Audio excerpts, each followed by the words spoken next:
diffuser des informations biaisées, orientées et non validées, le présentateur franco-marocain Rachid Mbarki a été suspendu le 11 janvier dernier par la direction de la chaîne française, suite à une alerte donnée par un journaliste de Radio France qui travaillait sur la vaste enquête Story Killers, coordonnée par le consortium Forbidden Stories. L'enquête a révélé que BFM TV avait diffusé des informations fournies par une agence de désinformation, pilotée par une officine sioniste qui vendait ses services dans le monde entier.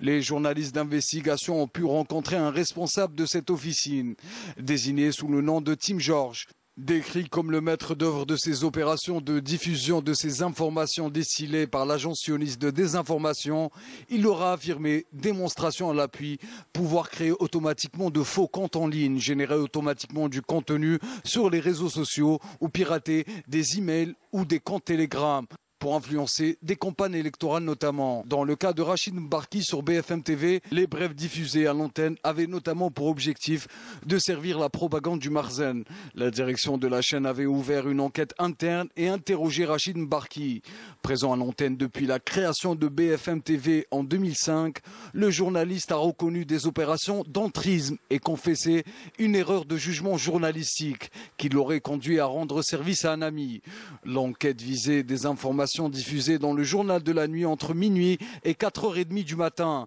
qui seraient passées à l'antenne sans être validées par la chaîne habituelle, c'est-à-dire le rédacteur en chef, selon des sources concordantes. Le média lui reprochait particulièrement la diffusion d'un sujet relatif à un forum économique entre le Maroc et l'Espagne, organisé en juin 2022, et dans lequel le journaliste défend les thèses du Marzen concernant le Sahara occidental. Dans une vidéo largement partagée sur les réseaux sociaux, le journaliste Rachid Mbarki évoque la tenue de ce forum dans la ville occupée de Dakhla, qu'il a présenté comme relevant du territoire marocain. Selon le directeur général de BFM TV, le présentateur s'arrangeait pour demander des images à la dernière minute pour illustrer des brèves, une fois que le rédacteur en chef était pris sur une autre tranche et avait validé l'ensemble de son journal.